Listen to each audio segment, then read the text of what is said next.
the season finale of What's for Dinner for 2017. So at the beginning of the year, I showed you what my family typically eats on New Year's Day, pork and sauerkraut. Today I'm going to show you what we would typically have on New Year's Eve. Now, traditionally, we would have steak, potatoes, some sort of vegetable, salad, and then my parents would also make mushrooms. I'm not a mushroom fan, so I'm not making mushrooms. The only thing I will be making today is steak, and it's specifically steak with garlic butter. That's a pretty simple recipe. It calls for 1 ribeye steak, which I have right here. You're going to salt and pepper both sides of the steak, and then you're going to bake it at 250 degrees for 35 minutes, and that's where we're going to start. So first things first, we got the steak out of the package. Now we're going to salt and pepper it. Also, if it's a thicker cut, which it should be about 1 inch thick, try to salt and pepper that side a little bit too, just to give it, you know, all the flavors all the way around. Put it on a pan, it goes in the oven, 250 degrees for 35 minutes.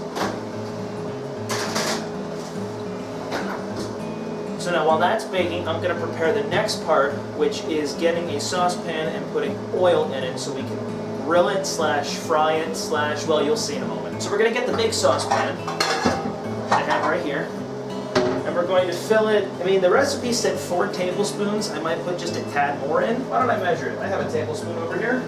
Let's measure it, 4 tablespoons. Make sure you coat the pan evenly. So I'm going to wait until the steak is just close to being done before I start turning that on. Now, obviously, I said it was called steak with garlic butter. So, this is one of those recipes where I am going to have to use garlic, and I just so happened to have found some at the grocery store. It took me a while to find it, but I did find it. Now, in addition to the garlic and the butter, which I have right here, you will also need some sprigs of rosemary and thyme. These were also difficult to find at the grocery store since I don't normally buy these. Now, measurement-wise, we want 3 tablespoons of butter, which is about 1/3 of the stick. 2 cloves of garlic. Honestly, I have no clue how garlic works. Is it like an onion? I mean, I usually associate with it, I mean, it looks like an onion. Let me get my cutting board. Is this like 1 clove, or is there multiple cloves inside of this? It smells like garlic. It's not overly potent yet. Maybe it will be when I get it open. So much of this seems like skin. Okay, wait, oh, here we go. Okay, this is a clove. Okay, so this is like 3 cloves. Alright, so you just really want 2 of these like smaller sections. So I'm going to try to break off another one of these without injuring myself. I have to figure out how do I skin this just like an onion or what? Meanwhile, I should be keeping check on when I put the steak in. It's been in for less than 5 minutes. Alright, I think I'm banging on all cylinders now. That looks like a beautiful clove of garlic. Now, is there still skin on this? It doesn't look like it. Okay, so that's 1. This is going to suffice for me. I'm not used to working with garlic, hence now you know why I don't include garlic in my What's for Dinner episodes. So, oh wait, this actually, I think there's another layer of skin that I have to remove on this one. So I'm just going to leave the garlic here, okay? Get rid of this. This is all the skin. This is the no good stuff. I don't need this. Let's cut the portion of butter that we need, which I said was, what did I say, 3 tablespoons? The butter gets added after the steak gets put in the pan. And then, as I said earlier, rosemary and thyme. 2 sprigs of each. This is a lot of rosemary and thyme. I don't know what I'm going to use this for after this recipe. If you know any recipes that use rosemary and thyme, in addition to this one, leave them below in comments and I'll look at them. It smells like a Christmas tree. How appropriate for Christmas time. And now we're back to waiting for the steak to get done. It's been in there roughly 10 minutes, so we'll come back when it's time for the steak to come out. So the steak has about 5 minutes left of baking. I'm going to go and turn the oil on now to get that going. So when the steak is done, I'll take it out, but we have to wait until the oil starts to smoke a little bit before we can put the steak into the pan. Now, hopefully it'll do that, because the recipe called for canola oil, and I have light virgin olive oil. The steak is just about ready. I'm going to go and take off the butter, the packaging here, and then I'm going to get my 2 bunches of each of the thyme and the rosemary ready. How does this work here? Oh, I see. Okay. This seriously looks like just sprigs from a Christmas tree. Alright, the steak is ready to come out. It's been 35 minutes. I'm going to do that right now. Where am I going to put it? Over here. Turn the oven off. Obviously the steak is not going to be done yet because it was only in for half an hour at 250 degrees, so that's what this pan is for. I'm not sure if it's the type of pan that I'm using or if it's the type of oil, but there's no smoke action happening, so I think I'm going to just add the steak right now. Been on medium heat for a little bit. This is a very big steak. It's actually not that hot. Bottom's hot. 3, 2, 1. That's when you back away. Turn the heat down a bit, and you flip it. After about 30 seconds, you flip it. Okay, at this point, I'm now going to add the butter without dropping it on the floor. That seems to have calmed down the spitting of the oil a little bit.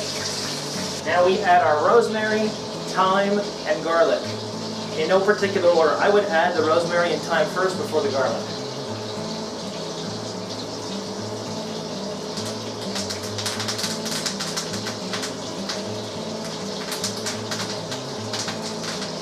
Smells so interesting. I've never smelled anything like this before. Now you pretty much just let the steak cook until your desired tenderness. Rare, medium, or well. But there is one thing we have to do before we actually take it off the heat, and that's put the rosemary, thyme, and garlic on top of the steak and then spoon the oil and butter onto it. Now when it comes to steak tenderness, I like my meat dead.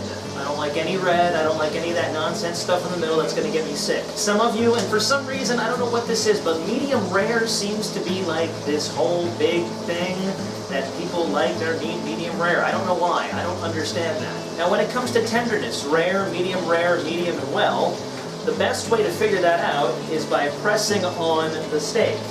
Now, how are you going to know? Well, apparently, using your thumb and each of your fingers here, you can figure out where the tenderness is and what the tenderness is by pushing the steak. So let's say you do your thumb and index finger and you press right here. That consistency is rare.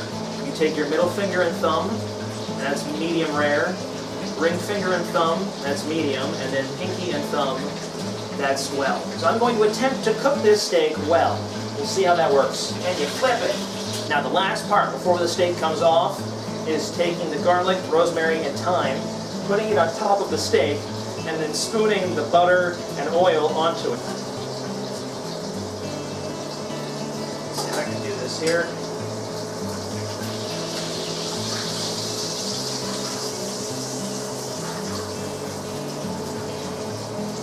Alright, I'm going to do the tenderness test now. So I'm going to take my pinky and thumb, press right here. Okay, so this is the texture that I want to feel for well. Let's see if I feel that somewhere without hurting myself.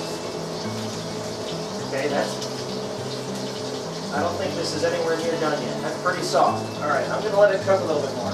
We will return shortly. Alright, so I kind of cheated a little bit and cut into the steak to see if there was any red left.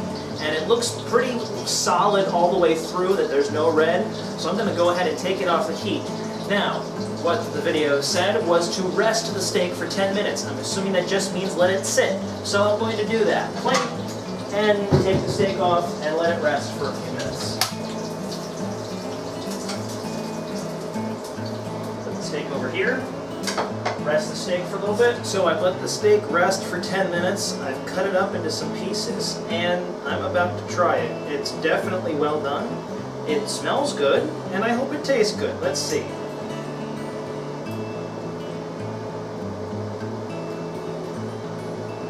Very chewy, very buttery, and it'll give you a workout to chew.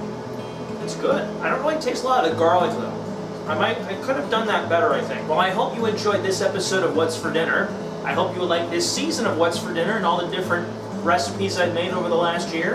If there's any recipes you would like to see me do next year, leave them below in the comments and I'll check them out. But until then, God bless, Happy New Year, and I'll see you next time on What's for Dinner.